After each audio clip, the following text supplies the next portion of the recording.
بسم الله الرحمن الرحيم. الحمد لله رب العالمين، والصلاة والسلام على سيد الأنبياء والمرسلين وعلى آله وصحبه أجمعين. أما بعد، فإن أصدق الحديث كتاب الله، وأحسن الهدي هدي محمد صلى الله عليه وسلم، وخير الأمور عوازمها، وشر الأمور محدثاتها، وكل محدثة بدعة، وكل بدعة ضلالة، وكل ضلالة في النار.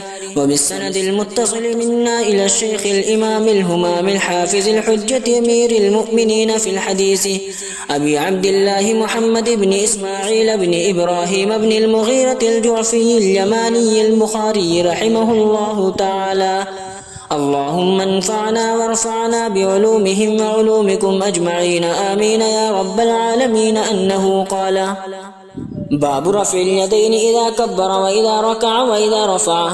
وبه قال: حدثنا محمد بن مقاتل قال أخبرنا عبد الله بن المبارك قال أخبرنا يونس عن الزهري قال أخبرني سالم بن عبد الله عن عبد الله بن عمر رضي الله تعالى عنهما وعنهم أنه قال: رأيت رسول الله صلى الله عليه وسلم إذا قام في الصلاة رفع يديه حتى تكون حذو منكبيه، وكان يفعل ذلك حين يكبر للركوع، ويفعل ذلك إذا رفع رأسه من الركوع، ويقول: سمع الله لمن حمده، ولا يفعل ذلك في السجود.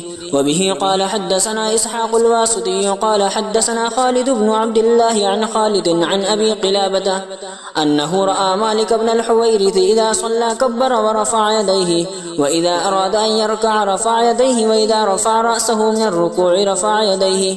وحدث أن رسول الله صلى الله عليه وسلم صنع هكذا. باب إلى أين يرفع يديه.